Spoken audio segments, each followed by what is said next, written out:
नमस्कार, हमारी खास पेशकश डॉक्टर के जवाब में आप सभी का स्वागत है। मैं हूं आपके साथ ऋचा सिंह। हमारे साथ स्टूडियो मौजूद है पूर्व DGME doctor VN Tripathi. Sir, आपका बहुत बहुत स्वागत है के न्यूज में।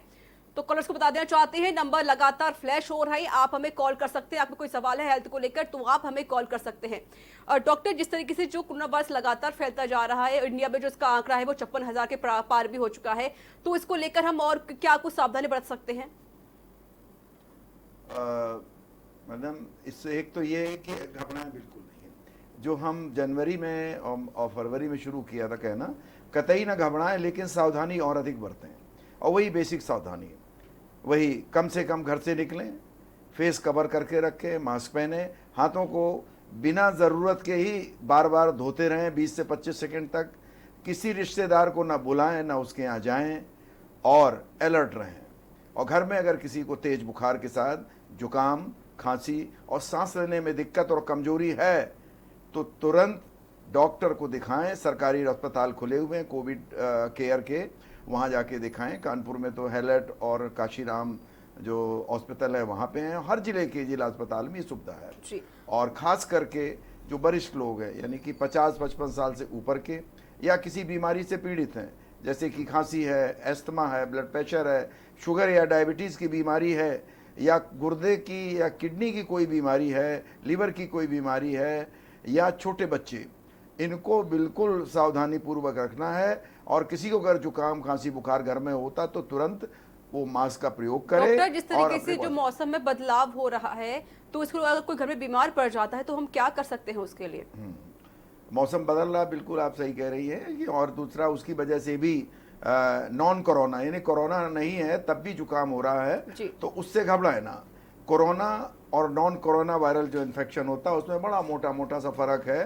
पहला तो ये है कि कमजोरी, जो बहुत कमजोरी, बुखार कम है, जुकाम कम है, लेकिन वीकनेस बहुत ज़्यादा, अप्रत्याशित वीकनेस, कमजोरी।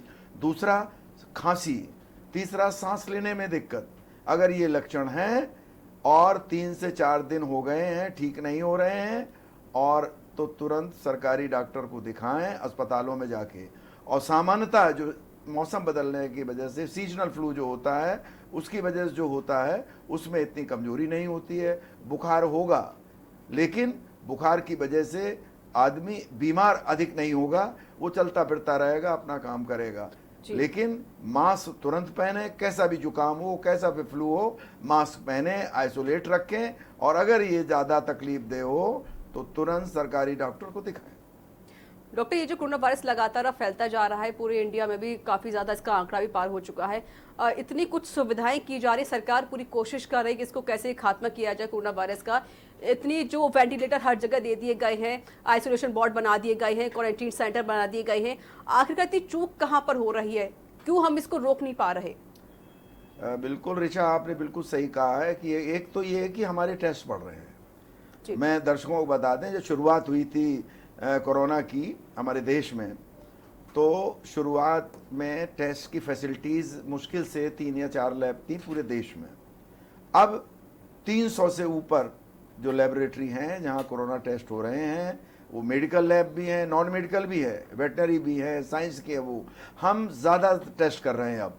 तो जब ज़्यादा टेस्ट करेंगे तो टेस्ट भी पॉजिटिव या नेगेटिव कुछ ज़्यादा आएंगे। 1 2 सेकेंड ये है कि अभी भी इतना सब सरकारी, प्राइवेट सब लोग कह रहे हैं कि आइसोलेट रहिए, सोशल डिस्टेंसिंग की वो करिए, मास्क पहनिए, तब भी हमने देखा है कि लोग पूरा पालन नहीं कर रहे हैं। और अभी मैं जब मेडिकल कॉलेज से यहाँ आ रहा था तो मैंने देखा कि झुंड के झुंड लोग गलियों में बैठे हुए हैं और चीज़ें कर रहे हैं। ये बहुत गलत है।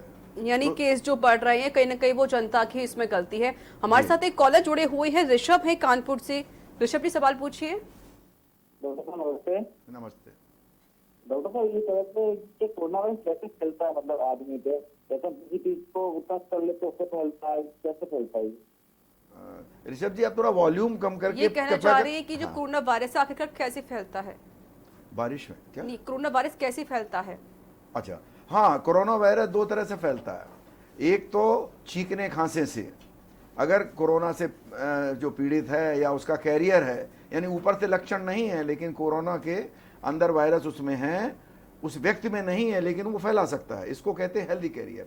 उसके खांसने से, छींकने से, छूने से, थूकने से और उसके द्वारा जो एक तो डायरेक्ट कांटेक्ट हुआ कि हम 1 मीटर के अंदर क्लोज कांटेक्ट, दूसरा ये हुआ कि सरफेस जैसे कि मेज छुआ, बर्तन छुआ, कपड़े छुआ, सब्जी छुई, फल छुए या कोई भी ऐसी चीज जो हम प्रयोग करते हैं उस कोरोना से पीड़ित व्यक्ति ने छुई तो हमने अगर उसको छुआ है, सावधानी नहीं बरती है, हम उसके पास में हैं, अगर खांस रहा, छींक रहा है, हमारे नाक के रास्ते से, हमारे मुंह के रास्ते से, हमारे आंखों के रास्ते से वो हमारे प्रवेश कर जाएगा।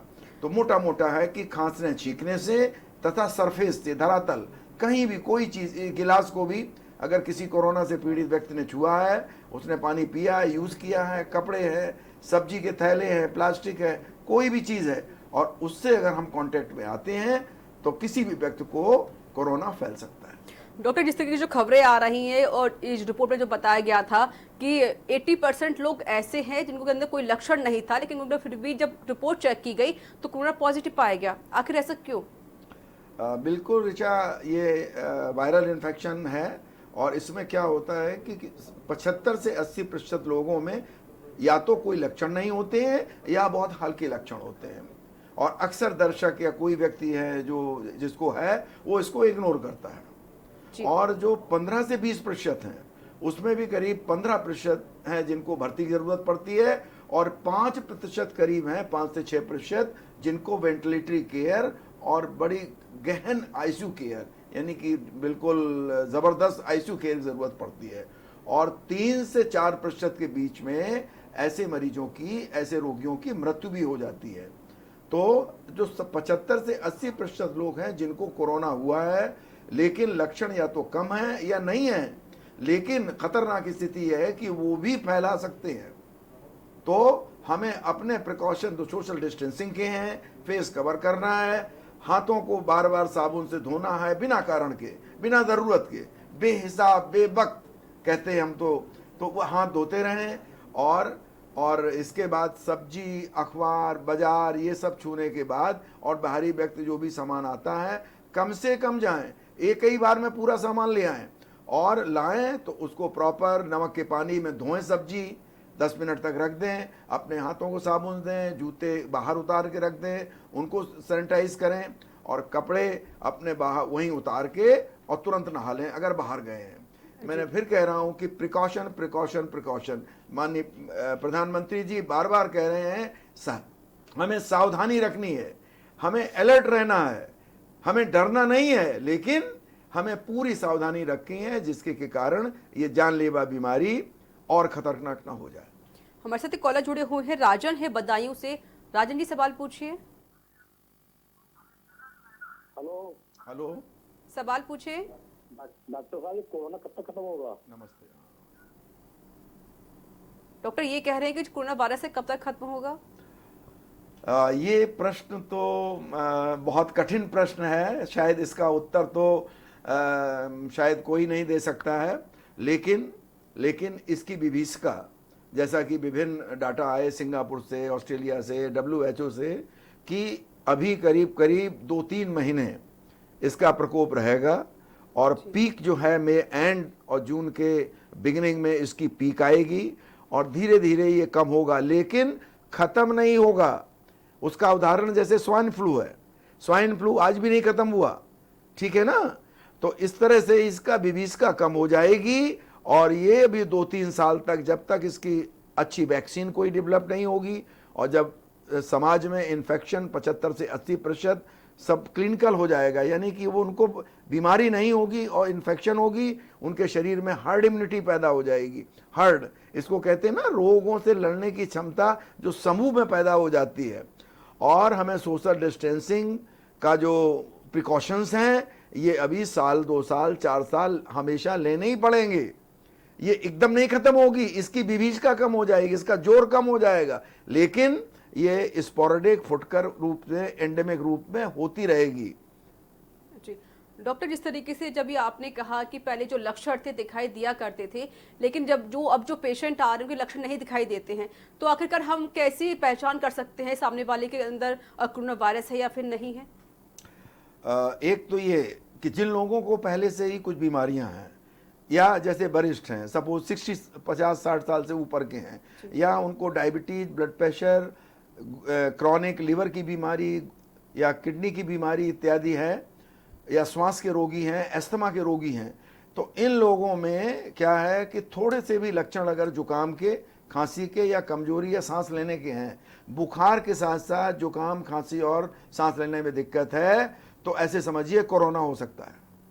उसकी सरकारी अस्पताल में जाकर जांच कराएं, मास्क तुरंत पहन लें, अपने को आइसोलेट करें और जैसा डॉक्टर बताए जांच के बाद वो अनुपालन करें। दूसरा ये है कि कुछ लोगों में लक्षण बड़े मामूली होते हैं, बिल्कुल आपने सही कहा, उसके लिए यही है कि हमें सावधानी बरतनी होगी, सोशल डिस्टेंसिंग, मास्क का प्रयोग। लेकिन फिर मैं एक बार पुनः कहूँगा दर्शकों के लिए, तेज बुखार के साथ गले में खराश, जुकाम और सांस लेने में दिक्कत तथा खांसी बुरी तरह से अगर आए तो ये कोरोना हो सकता है। इसकी जांच कराइए सरकारी अस्पताल में। हर जिले में, बड़े शहरों में 2-2, 3-3 सेंटर हैं और मेरे ख्याल से हर सीएचसी और जिला अस्पताल में इसकी सुविधाएं हैं। उत्तर प्रदेश सरकार ने और भारत सरकार ने बहुत अच्छा इंतजाम किया है, वहां जाकर के दिखाएं अगर ये लक्षण है। हमारे साथ एक कॉलर जुड़े हुए हैं, कानपुर से हैं राहुल। राहुल जी सवाल पूछिए। राम राम सर। सर ये वैक्सीन कब तक आएगी भारत में? बिल्कुल बिल्कुल आएगी। मैं आपको बता दूं आपके ज्ञान के लिए, ऑलरेडी वैक्सीन तैयार हुई है, उसका ट्रायल चल रहा है। कुछ ट्रायल स्टेज 1 के होके स्टेज 2 में हो रहे हैं। इनके 3 ट्रायल होते हैं। हर वैक्सीन जो भी डेवलप होती है वो उनको कठिन 3 ट्रायल से होके गुजरना पड़ता है। एक तो ये वायरस जो है ना, ये काफ़ी अपना मॉडिफाई होता रहता है, तो इसकी बड़ी जटिल प्रक्रिया है वैक्सीन बनने की। और हमारे भारतवर्ष में करीब 5 या 6 कंपनियां और 3-4 सेंटर्स हैं। मैं आपको बता दूं, एक तो Poona, serum institute of India जो पूना है, हैदराबाद है, बेंगलोर है और कलकत्ता। ये 3-4 सेंटर पर 5-6, अहमदाबाद में भी कैडला। तो ये 5-6 कंपनियां जो हैं, इन्होंने वैक्सीन बना ली है, उनका ट्रायल शुरू कर दिया है। और जब फर्स्ट ट्रायल तो हम एनिमल या चूहों में करते हैं, दूसरा ट्रायल हम वॉलंटियर में करते हैं, संख्या कम होती है। और जब स्टेज 3 का जो हम ट्रायल करते हैं वो काफ़ी हजारों संख्या में करते हैं, सैकड़ों से हजारों, और उनमें फिर ये देखते हैं कि ये सुरक्षित है और ये कोरोना के इन्फेक्शन या वायरस होने के बाद उसको प्रोटेक्शन में समझते हैं। अगर वो सुरक्षित है और इससे कोरोना से प्रोटेक्शन होता है तब वो मार्केट में आती है। और इसके पहले इसका हमें वो करना पड़ता है कि सक्षम अथॉरिटी जैसे ICMR है या हमारे ड्रग अथॉरिटी वाले हैं, इनसे परमिशन लेनी पड़ती है। जी। और हमारे इसको साथ एक कॉलर जुड़ चुके हैं, दिलीप हैं दिल्ली से। दिलीप जी सवाल पूछिए। जी हेलो, सवाल पूछिए। हाँ, कह रहे हैं कि इसमें कोरोना का तो दवा है नहीं, तो एंटीबायोटिक चलाते हैं, क्या आदमी ठीक हो जाते हैं? एंटीवायरल कोई दवा स्पेसिफिक नहीं है। बट इसमें क्या होता है कि मैं फिर आपको बताऊं, स्टेज वाइज इलाज होता है। जैसे जो 80% करीब लोग हैं उनमें तेज बुखार के साथ जुकाम है, उनके लिए जो हम लोग बताते हैं तेज बुखार में पैरासीटामोल, क्रोसिन, कैलपॉल करके नाम आती है, या ब्रूफेन भी दे सकते हैं, लेकिन हम लोग पैरासीटामोल या कैलपॉल, क्रोसिन देते हैं। उसके साथ ही जुकाम के लिए कोई दवा नहीं देते हैं। जुकाम के लिए हम काढ़ा बताते हैं। काढ़ा जो हमारे दादी नानी के नुस्खे हुआ करते थे, आपको याद होगा, तुलसी, काली मिर्च, दालचीनी, शहद या गुड़ और ये अदरक, इस सब मिलाकर हम लोग बनाते हैं। इसके बाद जो हम दवाएं यूज़ कर रहे हैं आपको बताऊं, कुछ एंटीवायरल दवाएं हैं, कुछ एंटी मलेरियल दवाएं भी हम देख रहे हैं। कुछ हम BCG वैक्सीन जो लग चुका है, उसका भी असर आ रहा है। और इसके अलावा कुछ और दवाएं हैं एंटीवायरल, क्योंकि हमारा अनुभव हेपेटाइटिस बी वायरल डिजीज़ है, हमारा स्वाइन फ्लू वायरल डिजीज़ है, हमारी और भी जो वायरल डिजीज़ हैं, और उनमें जो एंटीवायरल दवाएं इफ़ेक्टिव थीं उनको इसमें दे रहे हैं। मेनली जो इलाज होता है सिम्प्टोमेटिक सपोर्टिव। अगर सांस लेने में दिक्कत है, शरीर में ऑक्सीजन की कमी है, या सांस नहीं ले पा रहे हैं, सांस फेल हो रही है, तो वेंटिलेटर की ज़रूरत है। अगर शरीर में ऑक्सीजन की कमी है तो हम ऑक्सीजन देते हैं हाई फ्लो। और अगर जो भी सिम्प्टोमेटिक ज़्यादा इलाज है, अभी एंटीवायरल खास स्पेसिफिक बिल्कुल निशाने पे जो 100% निशाने पे लगे कोरोना में, वो अभी तक हमारे पास नहीं है। हम कई दवाएं यूज कर रहे हैं डिपेंडिंग अपॉन। इसके अलावा प्लाज्मा थेरेपी को हम क्लिनिकल ट्रायल के रूप में यूज कर रहे हैं। लखनऊ में भी हुआ है, केजी में, कानपुर के जीएस में, मेडिकल कॉलेज में भी हम लोग शुरू करने वाले हैं क्लिनिकल ट्रायल के रूप में। और भारत सरकार ने कहा है, स्वास्थ्य मंत्री जी ने, इनको अभी हम थेरेपी या इलाज की तरह नहीं यूज कर सकते, लेकिन क्लिनिकल ट्रायल के तौर पे कुछ मरीजों में ये प्रयोग करी जा रही है और फिर इसका असर देखा जाएगा। जी बिल्कुल। हमारे साथ एक कॉलर जुड़े हुए हैं, देवेंद्र हैं भटिंडा से। देवेंद्र जी सवाल पूछिए।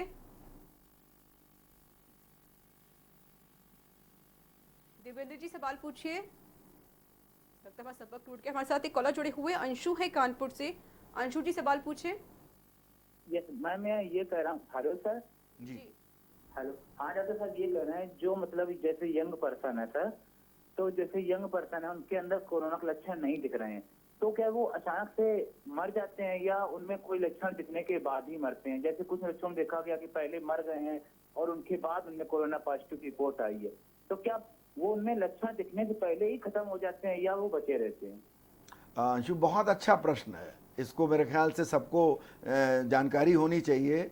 जब भी हम कोरोना से पीड़ित व्यक्ति के सांस या खांसी उससे टच में आते हैं, सांस से उसके द्वारा, या हम सरफेस उसके द्वारा छुई हुई चीज़ों के संपर्क में आते हैं, तो 2 से 14 दिन लगते हैं लक्षण प्रकट होने में। यानी अर्लीस्ट, सपोज आज हमने टच में आए हैं या संपर्क में आए हैं कोरोना से के पीड़ित व्यक्ति से, तो हमें लक्षण तीसरे दिन आएंगे, ठीक है ना। और तीसरे दिन एकदम से सांस नहीं फेल हो जाएगी सामान्यतः। तो जो मेजॉरिटी ऑफ केसेस में या मेनली केसेस में हमें बुखार आएगा, जुकाम आएगा और खांसी आएगी, और ये करीब करीब 2 सप्ताह के अंदर ठीक हो जाएगी। इसके बाद कुछ केसेस में जिसमें कि रिस्क होता है, जैसे कि पहले से कोई बीमारी है, डायबिटीज़ है, ब्लड प्रेशर है, या दमा का बीमारी है, या गुर्दा या लीवर की कोई बीमारी है, या वरिष्ठ लोग हैं, 60, 70, 80 साल के लोग हैं, या छोटे बच्चे लोग हैं, इनमें क्या होता है, इम्यूनिटी कम होती है और इनमें लक्षण 14 दिन के अंदर, 2 से 14 दिन के अंदर ये प्रकट हो जाएंगे। और वेंटिलेटर या निमोनिया जो होता कॉम्प्लिकेशन, ये 14 के करीब ये 14 से लेकर के 20 दिन के बीच में आए। मैंने आज इन्फेक्शन हुआ है तो 14 से लेकर 20 दिन के अंदर ये भयंकर फॉर्म ग्रहण कर सकता है, जो भी ससेप्टेबल होते हैं, और उनको निमोनिया भयंकर हो सकती है, क्लॉटिंग की प्रॉब्लम हो सकती है। शरीर का कोई अंग ऐसा नहीं है जो कोरोना वायरस के इन्फेक्शन से अटैक नहीं होता है। लंग्स के, हार्ट का, ब्रेन का, ब्लड वेसल का, किडनी का, लीवर का, ये सब अंग सफ़र करते हैं, लेकिन खुशी की बात है कि इनका प्रतिशत कम है, 15 से 20% है। इसमें खतरनाक है 5 से 10% लोगों में। जी डॉक्टर, आपको रोकना चाहूंगी, सीधी दिल्ली चलते हैं जहाँ पर एचआरडी मिनिस्टर क्या कुछ कह रही है, आइए आपको दिखाते हैं। पढ़ें। और जो बचे हुए पेपर हैं वो 1 जुलाई से 15 जुलाई के बीच सभी पेपर होंगे। कुछ लोगों की ये शंका है कि क्या सभी विषयों के जो पेपर्स हो गए, क्या उन विषयों के भी होंगे? जो पेपर हो चुके हैं उन विषयों के दोबारा पेपर नहीं होंगे। और वैसे तो 83 प्रश्न पत्र हैं, लेकिन जो वैकल्पिक आपके प्रश्न पत्र हैं उनको आंतरिक मूल्यांकन के आधार पर होंगे। केवल कुल मिलाकर के 29 प्रश्न पत्र बचे हुए हैं जो मूल विषय के हैं। यही 29 मूल विषयों के प्रश्न पत्र 1 जुलाई से 15 जुलाई के बीच होंगे। और आप बहुत अच्छे से मस्ती के साथ पढ़िए, आपके लिए बहुत अच्छा अवसर है। मेरी शुभकामना है कि आपको जो ये समय मिला है इसको और अच्छे से आप संजोएंगे, अच्छे से पढ़ेंगे, मस्ती के साथ रहेंगे और अपने परिवार के साथ उनकी सुरक्षा और अपनी सुरक्षा को देखते हुए अपना समय का भी उपयोग करेंगे और मस्ती के साथ भी रहेंगे। मेरी बहुत शुभकामना आपको। तो आप यहाँ पर एचआरडी मिनिस्टर को यहाँ सुन रहे थे, जहाँ पर उन्होंने कहा कि जो एग्जाम रह गए हैं, जो बच्चों के पेपर रह गए, उनके जो एग्जाम होंगे वो 1 जुलाई से 15 जुलाई के बीच में होंगे। और बता दें आपको, जो जेईई एडवांस का जो एग्जाम होने वाला है वो 23 अगस्त को होगा। डॉक्टर, मैं थोड़ी देर पहले मैं एक खबर पढ़ रही थी कि वहाँ की जो ब्रिटिश जो वैज्ञानिक है, उन्होंने जो उनकी स्टडी है, उन्होंने इसमें ये कहा है कि ये जो कोरोना वायरस है ये अश्वेत में ज्यादा फैलता है श्वेत की अपेक्षा। क्या ये सही है? अभी तो देखिए कोरोना वायरस वाइट्स में ज़्यादा है, या यूरोपियन या अमेरिकन जो हैं या कॉकेशियंस हैं। लेकिन हमने आपको बताया कि वहाँ पे जो हमारे भारतीय हैं, जो इंडियन ओरिजिन के हैं, हमारे भारतीय अमेरिकन हैं, उनमें भी इक्वली कॉमन है। तो फिर मैं बताऊं, ऐसा कुछ नहीं है। कुछ प्रयोग, कुछ ऑब्जर्वेशंस लोगों ने किए हैं, वो प्रामाणिक नहीं है, वो एक ऑब्जर्वेशन है। हर एज, हर धर्म, उन्होंने हर जाति, 3 देश बताए हैं, बांग्लादेश हो गया, पाकिस्तान और हिंदुस्तान में उन्होंने ये बात कही है कि अश्वेत में ज्यादा ये फैल रहा है श्वेत की अपेक्षा। हाँ, एशिया और ओशियाना, एशिया ओशियाना कहते हैं। हमारे जो भारत, बांग्लादेश, पाकिस्तान, ये सिंगापुर और जो आसपास हैं, नेपाल और आसपास हमारे जो देश हैं, उनमें इनकी विभीषिका कम है, माने सफ़रर ज़्यादा हैं। लेकिन जो वेस्टर्न वर्ल्ड है, अमेरिका, इंग्लैंड और फ्रांस, जर्मनी, उसकी तरह ये विभीषिका नहीं है, उसकी तरह ये उतना सीरियस नहीं है। लेकिन उसकी जो मृत्यु दर है वो हमारे यहाँ कम है। जैसे कि उन देशों में 5 से लेकर के करीब 10% के बीच में है, और हमारे यहाँ करीब करीब 3 से 4% के बीच में मृत्यु दर है जी। तो ये तो नंबर लगातार फ्लैश हो रहे हैं, आप सभी कॉलर्स हमें कॉल कर सकते हैं। आपका कोई सवाल है हेल्थ को लेकर, या फिर आप कोरोना से जुड़ी कोई जानकारी हमसे पाना चाहते हो, तो हमारे साथ एक्सपर्ट लगातार मौजूद है, वो आपके सभी सवालों के यहाँ पर जवाब देंगे। डॉक्टर, क्या आंखों का गुलाबी होना कोई लक्षण है कोरोना का? जैसा कि हमने बताया था कि कोरोना से कोई भी अंग, शरीर का कोई भी अंग अछूता नहीं है। हर शरीर, आंखों में जब लक्षण होते हैं उसमें इचिंग है, आंखों में खुजली होती है, डिस्चार्ज होगा हल्का और लाल हो जाएंगी, जिससे कहते हैं ना कि आ गई हैं या कंजंक्टिवाइटिस हो गई है। और इसके अलावा अगर ध्यान नहीं देंगे तो आंख की रोशनी भी अंतिम में जा सकती है। तो शरीर के सब अंग के साथ साथ आंखों पे भी असर होता है। आंखों में कंजंक्टिवाइटिस है, पानी आ सकता है, आंखों में दर्द होता है, इचिंग होती है। जी डॉक्टर, अगर टेम्परेचर हाई होता जाएगा तो क्या इस कोरोना वायरस से खात्मा हो सकता है? ऐसा पहले सोचा गया था, मुझे याद है कि फरवरी मार्च में हम लोग भी ऐसा सोच रहे थे कि टेम्परेचर के बढ़ने से कुछ इसकी विभीषिका कम हो जाएगी। लेकिन टेम्परेचर बढ़ने और मॉइस्चर के कम ज़्यादा होने का इंतज़ार बिल्कुल नहीं करें, न सरकार कर रही है, न हम लोग कर रहे हैं, डॉक्टर लोग। उससे कोई ऐसा विशेष उससे फ़र्क नहीं पड़ेगा, और आप वही सावधानियां बरतते रहिए। मौसम और या वैक्सीन का इंतज़ार ना करें, अभी अपनी सावधानियां रखें और सोशल डिस्टेंसिंग का पालन करें, उसी से हमें खतरा कम होगा। हमारे साथ कॉलर जुड़े हुए हैं, अशोक है हरियाणा से। अशोक जी, सवाल पूछिए। नमस्कार जी। नमस्कार। एक तो मतलब कुछ सांस चढ़ता है, सिर में दर्द होती है। अशोक जी, सवाल पूरा करिए। हाँ जी, मेरे एक तो सांस चढ़ता है कमरे में, और एक में दर्द भी ज्यादा करती है मेरे। अशोक जी, आपकी आवाज स्पष्ट नहीं हो पा रही, फिर से सवाल पूछिए अपना। हाँ जी, मेरा नाम शिव कुमार है, जमुनानगर हरियाणा से बोल रहा हूँ। मेरे ना सिर में दर्द रहती है मैडम, एक सांस चढ़ता है होता है तो वो क्या कर सकते हैं? प्रश्न, उनके सिर में दर्द होता है। अच्छा, इनको खुद के क्या उम्र है आपकी? अशोक जी, उम्र बताएं। हाँ जी, आपकी उम्र क्या है? सिर में दर्द रहती है। सिर दर्द होता है आपको? हाँ जी, हाँ जी, हाँ जी। हाँ, सिर दर्द ये अभी शुरू हुआ है महीना 15 दिन से, कि पहले भी होता रहता था? नहीं, अभी अभी 2-4 दिन से। हाँ, तो एक तो आपका ब्लड प्रेशर सामान्य है? हाँ जी, हाँ जी, हाँ जी। अच्छा, बीपी अगर सामान्य है तो सिर दर्द ये हो सकता है सामान्यतः। इसके लिए आप कोई भी पेन बाम आती है उसका अप्लाई कर सकते हैं। और जो हमारा काढ़ा हमने बताया, जो अदरक, तुलसी, दालचीनी और गुड़ के साथ मिला के हम लोग काली मिर्च के साथ बताते हैं, वो काढ़ा आप पिएं। थोड़ा योगा और व्यायाम करें, मेडिटेशन करें, और नमक का सेवन कम कर दें। आपका ये सिर दर्द और हेडेक जो है ये कम हो जाएगा।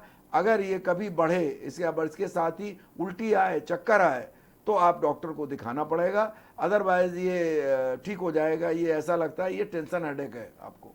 जी डॉक्टर, ये जो लगातार जो कोरोना वायरस अब फैलता जा रहा है, इसको लेकर क्या खाना बदलने की कोई जरूरत पड़ेगी किसी को?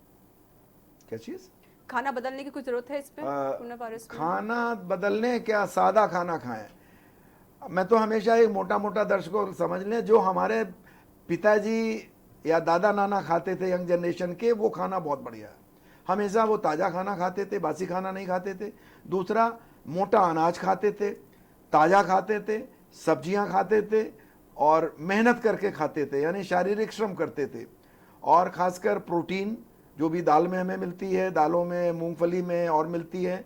इसके अलावा फल खाएं कोई ना कोई, जो सीजन या रीजन, सीजनल और रीजनल यानी कि क्षेत्रीय, जहाँ जो उपलब्ध है। जैसे हमारे यहाँ आजकल केला उपलब्ध है, थोड़े दिनों में आम उपलब्ध हो जाएगा, खरबूजा हो जाएगा, तरबूज हो जाएगा। इनका सेवन करें और पानी गर्म पिएं, ठंडा ना पिएं। आइसक्रीम या ठंडी चीज़ें जो फ्रिज से होती हैं, ठंडे पेय होते हैं, कोल्ड ड्रिंक होते हैं, फास्ट फूड होते हैं, इनको अवॉइड करें। और नेचुरल खाना है, जैसे अपना जो शाकाहारी भोजन है, अब तो दुनिया भर में इसका प्रूव हो गया है कि ये हमारी इम्यूनिटी को बढ़ाता है। और इसके अलावा जो हमारा किचन है, हमारा जो किचन है, रसोई, इसमें जो हमारे वहाँ पे तरह तरह के मसाले हैं, मैं नाम बता दूं, सब जानते होंगे। दालचीनी है, लौंग है, इलायची है, अजवाइन है, सौंफ है, इसके धनिया है और गुड़ है। ये सब चीजें जो हमारे रसोई में होते हैं, इनका प्रयोग करें। हमारे साथ एक कॉलर जुड़ गए हैं, कानपुर से हैं गौरव। गौरव जी, सवाल पूछिए अपना। डॉक्टर साहब नमस्ते। हाँ नमस्ते। डॉक्टर साहब, मेरी दवाई की दुकान है, तो वहाँ पे हम कैश गिनते हैं भाई। हर तरह का कस्टमर आता है, कैश लेके आता है, कैश गिनते हैं, तो उससे कैसे बचाया जाए कोरोना वायरस से, ताकि ना फैल सके? हाँ, ये वहाँ पे भीड़ लगी रहती ना, आपका कहने का मतलब उससे कोरोना फैलने का डर है? हाँ, यही प्रश्न। एक तो आप कम से कम जाएं दवा लेने, बिल्कुल जब जीवन रक्षक, बिल्कुल ये लगे कि जान जा रही है। खुद का अपना केमिस्ट है, तो वहाँ पे काफी कस्टमर आते हैं, तो वो क्या सावधानी बरते, वो आपसे ये पूछना चाहते हैं। एक तो मास्क लगा के जाएं, मास्क लगा के जाएं, फुल आस्तीन की शर्ट पहने और प्रेफरे भी ग्लव्स भी पहन लें और सोशल डिस्टेंसिंग का पालन करें, कम से कम जाएं। मैं दोबारा कह रहा हूं, एक तो फेस मास्क यूज करें, ग्लव्स पहने, फुल शर्ट पहने जिससे कि खुला अंग कम से कम हो, और सोशल डिस्टेंसिंग का पालन करें, करीब 1-1.5 मीटर की दूरी पे खड़े रहें, तो इससे खतरा कम हो जाएगा, इन्फेक्शन नहीं लगेगा। और भीड़ जब भी होगी, घर में, बाहर में, दुकान में, कोरोना इन्फेक्शन का खतरा बना रहेगा। जी डॉक्टर, अगर कोई हमारे साथ एक कॉलर जुड़ गई है इंदौर से, कपिल जी सवाल पूछिए। मेरा सवाल ये है कि हम डेली जो घर पर सब्जी बाहर से खा नहीं रहे और डेली दाल और कुछ घर पे ही जो फूड रहता है वही खाते हैं, तो उससे डाइजेशन पे जो लोड रहता है इसमें क्लियर नहीं रहती है। तो इसका कुछ हल बताएंगे कि डाइजेशन क्लियर भी रहे और ये घूमती रहेगा बाहर सब्जी, और इसमें डर रहता है कोरोना कहीं कुछ डिलीवरी में ना आ जाए। ये डायबिटीज नहीं, उनको डाइजेस्ट नहीं होता खाना, तो उससे पूछना चाहते हैं कि कैसे हाँ। डाइजेशन ठीक करें। आपको 2-3 चीजें मैं बताऊं, वो देसी चीजें हैं, दवा नहीं है। आपको डायबिटीज या ब्लड प्रेशर की तकलीफ तो नहीं है? मेरा हाई बीपी होता है सर। जी, इनका बीपी हाई होता है। अच्छा, बीपी। तो ब्लड प्रेशर जो हाई होता है उसकी दवाई आप ले रहे हैं नियमित रूप से डॉक्टर को दिखा के? अच्छा, एक तो आप ये करें कि सुबह उठ के, जब सुबह उठते हैं उस समय 1 गिलास गुनगुना पानी, आधा नींबू और 1 चम्मच शहद, ये जरूर पिएं। इससे क्या होगा, आपका पेट भी साफ रहेगा और डाइजेशन में भी मदद मिलेगी। दूसरा, आप आधा पौन घंटा घर में, छत पे, बरामदे में, कहीं भी जगह मिले, तेज चल जरूर, वॉकिंग जरूर करते रहें। तीसरा, एकदम से पेट भर खाना ना खाएं, थोड़ा थोड़ा खाना बार बार खाएं, उसको पूरा चबा के खाएं, और खाने खाते वक्त पानी बिल्कुल ना पिएं या बहुत ही कम पिएं, और खाना खाने के 1 घंटे बाद पानी पिएं। मेडिटेशन करें, योगा करें, आपको आराम मिलेगा, डाइजेशन भी ठीक हो जाएगा आपको। जी डॉक्टर, जो महिलाएं प्रेग्नेंट हैं तो वो क्या सावधानी बरतें? महिलाएं जो हमारी प्रेग्नेंट हैं, मैं बता दूं कि जो हमारी प्रेगनेंसी है इसमें भी इम्यूनिटी कम हो जाती शरीर की। तो हमारी जो प्रेग्नेंट महिलाएं हैं, ये हमारी एक रिस्क है, कोरोना इन्फेक्शन फैलने का रिस्क है, इनको बचा के रखना है। जो हमने और बताए थे ना, उस तरह हमारी जो गर्भवती माताएं हैं, बहनें हैं, प्रेग्नेंट वीमेन हैं, इनको भी सावधानी और अधिक रखनी है। इनकी इम्यूनिटी कम हो जाती प्रेगनेंसी में, और जब डिलीवरी कराएं उसके पहले डॉक्टर वहाँ जांच करेंगे। जैसे कानपुर में हैं तो हमारे यहाँ हैलट हॉस्पिटल में जो जच्चा बच्चा है वहाँ पे कोरोना से संक्रमित या और लोगों को जो हैं तो उनका प्रेगनेंसी की सुविधा है। वैसे कोई भी डिलीवरी सेंटर चाहे सरकारी या प्राइवेट पहले आजकल कोरोना का आपका टेस्ट करेगा, तब वो डिलीवरी कराएंगे, नॉर्मल डिलीवरी कराएंगे या सिजेरियन होगा, ये डॉक्टर डिसाइड करेंगे। आपको प्रेग्नेंट लेडीज़ को खतरा ज़्यादा है, वो अत्यधिक सावधानी बरतें और डिलीवरी अस्पताल में ही कराएं। किस तरह की सावधानी बरत सकती हैं वो घर पर हाँ, रहकर? इसमें यह है कि मास्क का प्रयोग बराबर करें, सोने को छोड़ करके 24 घंटे उठने के बाद वो मास्क का प्रयोग करें, अपने हाथ धोते रहें, अपने भोजन में फल सब्जियां, प्रोटीन, जैसे प्रोटीन अगर वेजिटेरियन है तो दालें हैं, मूंगफली है, सोयाबीन है, दूध है, दही है, डॉक्टर आपको रोकना पनीर चाहूंगी। है। हमारे साथ एक कॉलर जी जुड़ गई है, चंद्रभान है राजस्थान से। चंद्रभान जी सवाल पूछिए। हेलो जी सवाल पूछिए।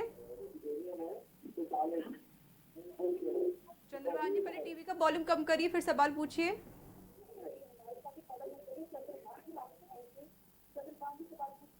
डॉक्टर साहब नमस्कार। जी डॉक्टर साहब नमस्कार। नमस्कार जी। डॉक्टर साहब हम पूछना चाहते हैं, हम खेतों में काम कर रहे हैं। जी हम खेतों में काम कर रहे हैं, लेकिन खेतों में अभी तो फसल कटाई हुई है, अभी दोबारा शुरू हो जाएंगे। जी खेतों में काम करते हैं तो हमें बार बार करके याद देंगे। चंद्रभान जी सवाल पूरा करिए, टीवी का वॉल्यूम कम करिए। आज पूछ रहे हैं ना, हम पूछ रहे हैं कि खेतों में जो काम करते हैं हमें जी तो बार बार हम हाथों को कैसे धोएंगे?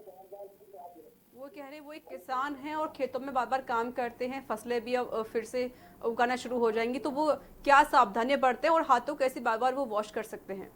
बिल्कुल वही सावधानी आप बरतें हैं जो हम शहर के लोग बरतते हैं। काम आप कोई भी करें, जैसे किसान हैं आप, तो किसानों को चाहिए वो मास्क या अंगोछा या और कोई रुमाल अपने चेहरा ढके रहें। बीच बीच में जब भी मौका लगे अपने हाथ साबुन से धोते रहें। पानी साबुन बहुत महंगा नहीं है, जान है तो जहान है, माननीय मोदी जी ने कहा है। तो आप कृपा करके लाइफ बॉय साबुन या कोई साबुन से हाथ बीच बीच में जरूर धोते रहिए। तीसरा, अगर तेज बुखार या जुकाम खांसी होती है आपको या घर में किसी सदस्य को, तो उसको सरकारी अस्पताल में दिखाएं, इग्नोर ना करें। और सोशल डिस्टेंसिंग चाहे किसान का काम हो, चाहे उद्योगों का काम हो, चाहे अस्पतालों का काम हो, आप उसका पूरा पालन करिए। 1-1 मीटर की दूरी पे रहिए, बीच बीच में हाथ धोते रहिए साबुन से, फेस को कवर करके रखिए, और अगर लक्षण हो तो तुरंत योग डॉक्टर को, सरकारी या प्राइवेट को दिखाएं, डरे नहीं। जी हमारे साथ एक कॉलर जुड़े हुए हैं, आनंद हैं कानपुर से। आनंद जी सवाल पूछिए। हेलो, हाँ डॉक्टर साहब नमस्कार। नमस्कार। डॉक्टर साहब मैं एक सीनियर सिटीजन हूँ, जी अब 65 की मेरी एज है, मैं डायबिटिक पेशेंट हूँ। मैं हेलो डॉक्टर साहब नमस्कार। आनंद जी आप सवाल पूरा करिए, आपकी आवाज अब तक पहुंच रही है। हाँ, मैं एक डायबिटिक पेशेंट हूँ और मैं इंसुलिन बेचता हूँ, ब्लड प्रेशर भी रहता है, लेकिन मैं उसकी दवा लेता हूँ। लेकिन मेरे पिछले 2 महीने से स्किन एलर्जी हो रही है। मैं बोल रहा हूँ, मैं मैडम वेट करिए, मैं पूरा सवाल प्रश्न कर रहा हूँ अपना। जी आपका सवाल हम तक पहुंच चुका है। जी मैं स्किन एलर्जी के बारे में पूछ रहा हूँ। पिछले 2 महीने से स्किन एलर्जी हो रही है और वो स्किन एलर्जी को डॉक्टरी भाषा में अर्टिक एरिया कहा गया है। तो मैं क्या उपाय इस्तेमाल करूँ कि जो ये स्किन एलर्जी मेरी ठीक हो जाए? हाँ, इसमें 2-3 चीज़ें, एक तो अपनी डायबिटीज़ और ब्लड शुगर जो है और ब्लड प्रेशर वो सामान रखें, घर में ब्लड शुगर का टेस्ट करते रहें और ब्लड प्रेशर भी नापते रहें। तीसरा, अपना जो वो योगा, मेडिटेशन, एक्सरसाइज वगैरह जो चलने को कहा है वो घर में भी किसी तरह करते रहें, जिससे कि आपका वो रहे। चौथी, आपको जो स्किन एलर्जी है इसको कहते हैं क्रॉनिक अर्टिकेरिया। अर्टिकेरिया कहते हैं इसके लिए आप 2-3 चीजें करें। एक तो गरी का तेल, नारियल का तेल, कपूर मिला करके शरीर में लगाएं। दूसरा सेट्रिजीन करके एक दवा आती है, एलेरिड, अगर आप लिख पाएं लिख लें, ALERID। एलेरिड की गोली करीब 1-1.5 महीने तक बराबर आपको खानी पड़ेगी। और तीसरा, साबुन का प्रयोग कम से कम करें, और करें तो एक हल्का साबुन आता है, मैं नाम भी बता दूं, जैसे डब साबुन या पियर्स आता है, जिसमें कि कास्टिक और कम होता है या नहीं होता है, उनका प्रयोग करें। और चौथा, अगर कोई घर में आप कोई पेट तो नहीं पालते हैं, कोई पेट, कुत्ता, बिल्ली, बकरी, गाय, भैंस अगर पालते हैं तो उनसे भी दूर रहें। और पांचवा ये है कि जो टेम्परेचर है आपका, आपके घर का, वो सामान्य रहे। AC का प्रयोग ना करें, कूलर का प्रयोग कर सकते हैं। और सूती कपड़े पहने, हेलो, सूती कपड़े, जी जो टेरलीन और ये सिंथेटिक होते हैं, इनको अवॉइड करें। सेट्रिजीन की गोली जैसे बताया, एलेरिड की एक गोली रोज लें 1 से 1.5 महीने तक। साबुन का प्रयोग कम से कम करें। और दवाइयाँ जो डायबिटीज़ और ब्लड प्रेशर की हैं उनको खाते रहें। योगा, व्यायाम और काढ़ा, जो आयुर्वेदिक काढ़ा है, उसको भी पीते रहें, तो आप ठीक हो जाएंगे। हमारे साथ एक कॉलर जुड़े हुए हैं, भरत भूषण हैं लखनऊ से। भरत भूषण जी, सवाल पूछिए। डॉक्टर नमस्कार। नमस्कार जी। हमको सर शुगर भी है, बीपी भी है, और सर जैसे खांसते हैं थोड़ा कफ निकलता है। ये खांसी कब से है आपको? सर काफी खांसते हैं तो कफ निकलता है, थोड़ा स्मोक करते हैं पहले से। ये कब से खांसी कब से है आपको? 15 दिन, महीना, 2 महीना, 6 महीना, साल भर? साल भर से सर। साल भर से। आपकी उम्र लगभग कितनी होगी? लगभग सर 50 साल है। 50 साल है। ऐसा लगता है कि आपको ये एस्थमा, COPD एक होता है बीमारी, जो कि एलर्जी की वजह से होती है, जो श्वास की एलर्जी होती है, इसको श्वास रोग, एस्थमा या दमा या COPD कहते हैं। उसके लिए आपने कहाँ, किस शहर के हैं आप? ये लखनऊ से है। लखनऊ? हाँ, तो लखनऊ में हैं आप। आपने वहाँ पे किसी योग डॉक्टर को दिखाया है? हाँ सर, एक खन्ना साहब है डॉक्टर। ठीक है, जो भी हो। वैसे मेडिकल कॉलेज KGMU में डॉक्टर सूर्यकांत हैं, बहुत अच्छे दमा के ही स्पेशलिस्ट हैं। तो आप, अभी तो खैर कोरोना चल रहा है तो आप नहीं, तो आपको उन्होंने कुछ दवाइयाँ बताई होंगी, या तो इनहेलर दवाई होंगी या कफ सिरप होंगे, और कुछ एलर्जी कम करने वाली दवाइयाँ होंगी। क्या कुछ इनहेलर वगैरह उन्होंने बताए खन्ना साहब ने?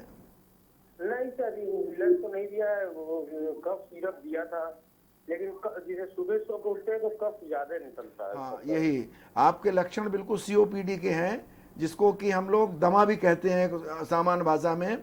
आपको समुचित दवाइयाँ, इनहेलर वगैरह, उनका प्रयोग करना पड़ेगा। अपने लंग फंक्शन का टेस्ट भी वहाँ होता है।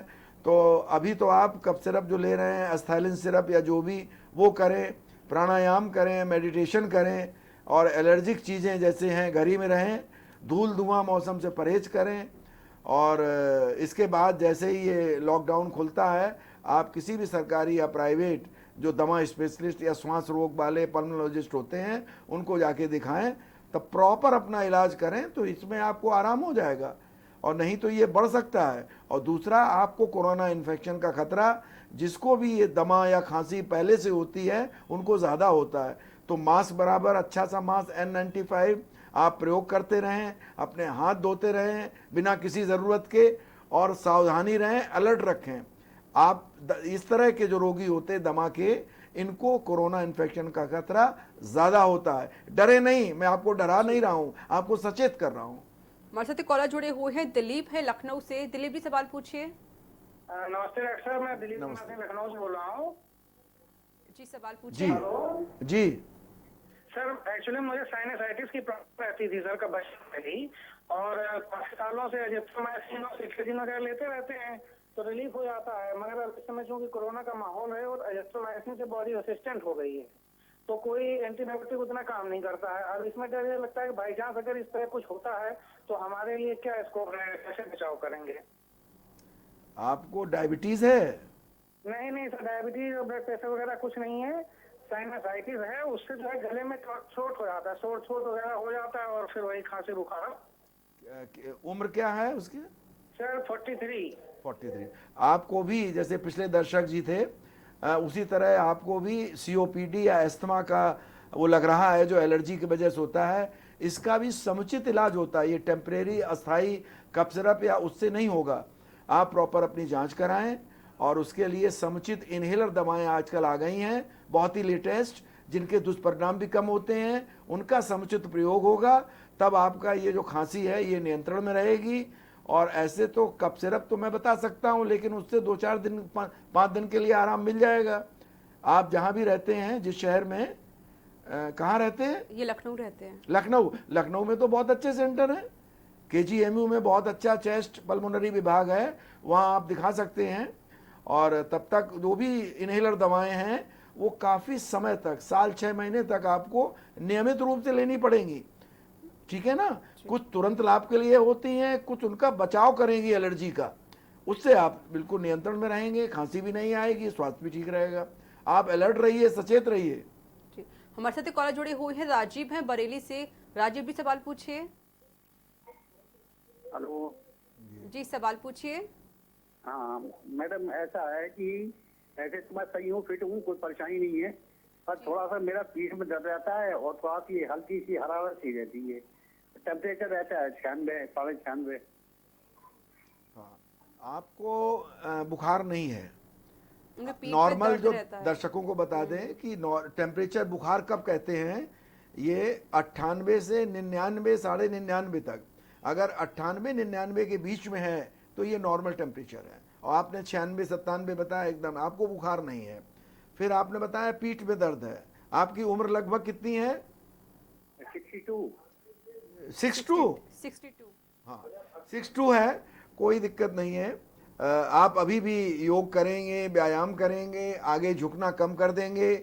और साथ में विटामिन डी मेडिकल स्टोर पे जाएंगे तो विटामिन डी के सैचे आते हैं, ये आप कृपा करके सप्ताह में 1 बार ले लें। अपनी डाइट में कैल्शियम, दूध की बनी चीज़ें का प्रयोग करें और प्रोटीन भी लें और अपना व्यायाम भी करें। इसके अलावा पीठ की कुछ एक्सरसाइज होती हैं, वो कोई फिजियोथेरेपी वाला आपको बता देगा। वैसे फॉरवर्ड बेंडिंग ना करें, आगे झुकें नहीं और तखत पे लेटें। मोटा गद्दा हो, फोम का ना हो, ये हार्ड गद्दा हो जो आजकल उसके जूट के क्या कहते हैं उसको, जो आते हैं नारियल के फोम के आते ना, तो फोम ऊपर ना हो और नारियल हो, हार्ड हो। इसके अलावा आप थोड़ा वॉक करें, योग करें, मेडिटेशन करें, तेज चलें घड़ी में, तो आपके पीठ में आराम मिलेगा। तुरंत लाभ के लिए सिकाई कर लें, किसी भी हॉट मोमेंटेशन कर लें और कभी कभी अल्टरनेट हॉट एंड वो कर लें। इसके बाद भी अगर ना ठीक हो तो अपने अगल बगल के योग डॉक्टर, बरेली में आप हैं, वहाँ बहुत अच्छे डॉक्टर हैं, उनको दिखा ले। ऑर्थोपेडिक्स के, हड्डी के डॉक्टर और फिजियोथेरेपिस्ट जो होते हैं वो आपको बहुत मदद कर सकते हैं। जी, हमारे साथ एक कॉलर जुड़े हुए हैं, अशोक हैं मध्य प्रदेश से। अशोक जी सवाल पूछिए। अशोक जी सवाल पूछिए। लगता है संपर्क टूट गया है। आप हमें फिर से कॉल कर सकते हैं, नंबर लगातार फ्लैश हो रहे हैं। डॉक्टर, क्या अल्कोहल इस कोरोना वायरस को मार सकता है? अल्कोहल बिल्कुल खतरनाक है, कोरोना के लिए, सभी के लिए खतरनाक है। और जैसा कि शुरू में हमने इधर उधर चाहे व्हाट्सएप पे हर जगह रिलीज हो रहा था साहब, अल्कोहल से कोरोना का कतई बचाव नहीं है। और ज़्यादा अल्कोहल पिएंगे तो कोरोना और ज़्यादा बढ़ने के चांसेस हैं, जैसे इन्फेक्शन। इससे इम्यूनिटी कम होती है। ज़्यादा शराब पीने से, स्मोकिंग करने से और तंबाकू के सेवन से शरीर की रोगों से लड़ने की क्षमता, चाहे वायरस हो, चाहे बैक्टीरिया, चाहे कोरोना, ये कम हो जाती है। तो शराब का सेवन कोरोना से बचाव के लिए कतई ना करें। और शराब का सेवन करने से, अल्कोहल से, कोरोना और फैलने के चांसेस बढ़ जाते हैं। कृपा करके इससे दूर रहें। पेट की बीमारी, लीवर की बीमारियां, आर्थिक दिक्कत, घर में झगड़े इत्यादि होंगे। कृपा करके शराब, अल्कोहल छुएं नहीं। हमारा ये सलाह है सभी के लिए और ये आपके स्वास्थ्य के लिए लाभदायक होगा। डॉक्टर, जिस तरीके से जो कोरोना पॉजिटिव हो जाते हैं, क्या वो ठीक होने के बाद फिर से पॉजिटिव हो सकते हैं कोरोना? नॉर्मली तो ये क्या नहीं वायरस फिर से उनको हो सकता है? सामान्यता तो जब एक बार नेगेटिव हो जाते हैं और हम लोग 2 बार मिनिमम टेस्ट करते हैं जी और उसके बाद उनको छुट्टी करते हैं। तो इसके बाद एक पॉसिबिलिटी थ्योरेटिकल है, वो टेक्निकल हम लोग जो इसके एक्सपर्ट हैं वो आपको बता दें। अगर वो सुसुप्ता अवस्था में वायरस पड़ा हुआ है, जिसकी संभावना है, चूंकि नया वायरस है, अभी भी डॉक्टर इसके बारे में बहुत कुछ नहीं जानते, तो नेगेटिव होने के बाद भी अगर सुसुप्ता अवस्था में ये पड़ा शरीर के अंदर और जांच में नेगेटिव आ गया है, उसके बाद भी संभावना है या तो री इन्फेक्शन हुआ होगा किसी और से, इम्यूनिटी कम है और री इन्फेक्शन हो गया, दोबारा इन्फेक्शन हो गया, और ये फिर रीएक्टिवेट हो सकता है, एक पॉसिबिलिटी है, तो उसकी वजह से पॉजिटिव आ सकता है। इसके केसेस कम हैं, लेकिन थ्योरेटिकली इसकी संभावना है। हमारे साथ एक कॉलर जुड़े हुए हैं, जितेंद्र हैं हरदोई से। जितेंद्र जी सवाल पूछिए। जी मेरी उम्र 45 वर्ष है और छींक आती है और जुकाम बना रहता है। आपको छींक आती है और जुकाम रहता है। जुकाम, ये छींक सुबह उठते वक्त जब बिस्तर से उठते तब ज्यादा आती है कि किस वक्त आती ज्यादा? जी छींक आती है, उसके बाद नाक से पानी ऐसा निकलता है और सुबह को आती है। हाँ, ये आपको एक एलर्जिक राइनाइटिस टाइप की एलर्जी की बीमारी है, और इसका भी समुचित इलाज से आप ठीक हो जाएंगे। आप धूल धुआं मौसम से बचें, योगा मेडिटेशन करें, गर्म पानी नमक डाल के गरारे करें, और आपकी दवा एक नाक में डालने वाली और एक गोली खाने वाली। फिलहाल अगर कहें तो मैं आपको एक गोली बता दूं, उसमें आराम मिल जाएगा आपको। जी नाम बता हाँ, दीजिए नोट डॉक्टर। करना चाहेंगे? जी हाँ जी। हाँ, उसका नाम है लवेटा M, LOVETA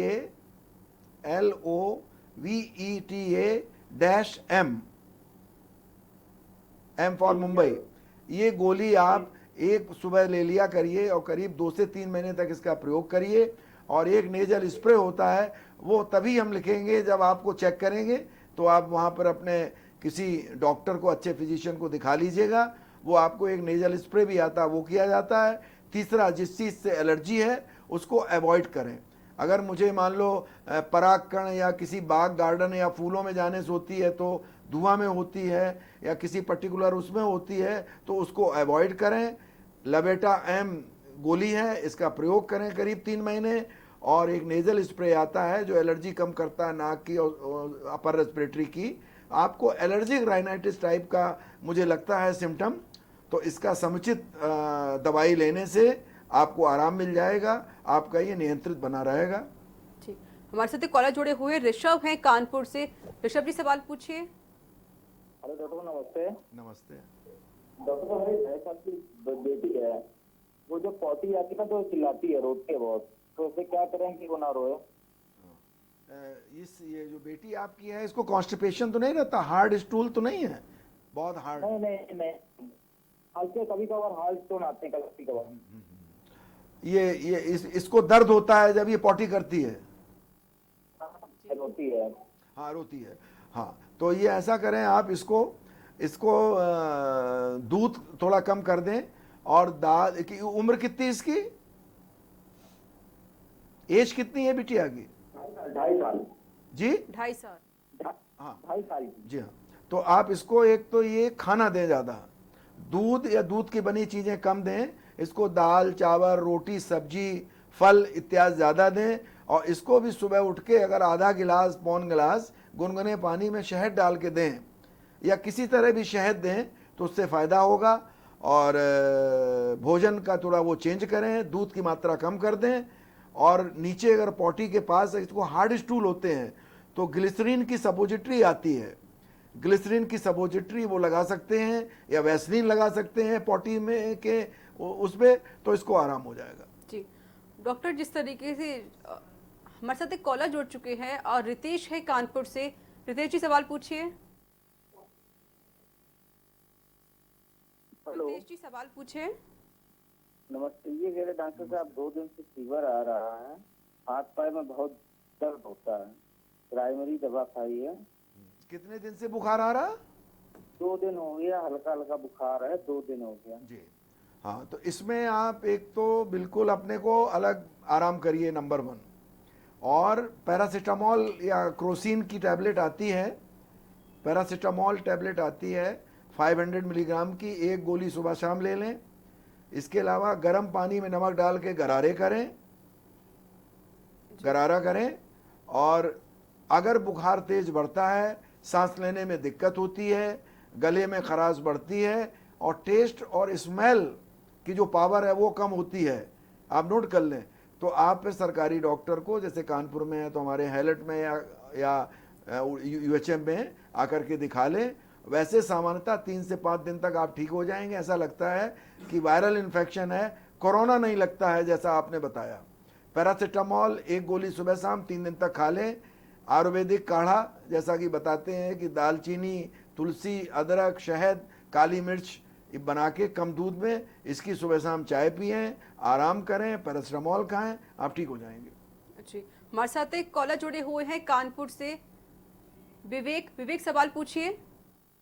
हाँ डॉक्टर साहब नमस्कार, मैं नमस्कार। बोल रहा हूँ कानपुर से। रात को सोता हूँ तो गले में मतलब कफ जमा हो जाता है और सवेरे गला थोड़ा सा बंद टाइप का एहसास होता है।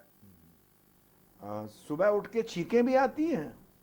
नहीं, छींकें नहीं आती हैं सर, बस गला थोड़ा सा ब्लॉक टाइप का होता है और कफ जमा हो जाता है गले में। हाँ, आपको भी ऐसा लगता है कि आपको भी थोड़ा हल्की सी एलर्जी है। अब एलर्जी किसी चीज़ से हो सकती है और ये भी इनहेलेशन वाली है जो नाक और सांस से जाती है घर में, जैसे बिस्तर पे होती है आजकल वो माइट होता है, एक हाउस डस्ट माइट है, या कोई परफ्यूम हो सकती है, ऑल आउट, या ये कछुआ या कौन सी जो मच्छर भगाने के लिए प्रयोग करते हैं हम लोग, उससे भी एलर्जी हो सकती है।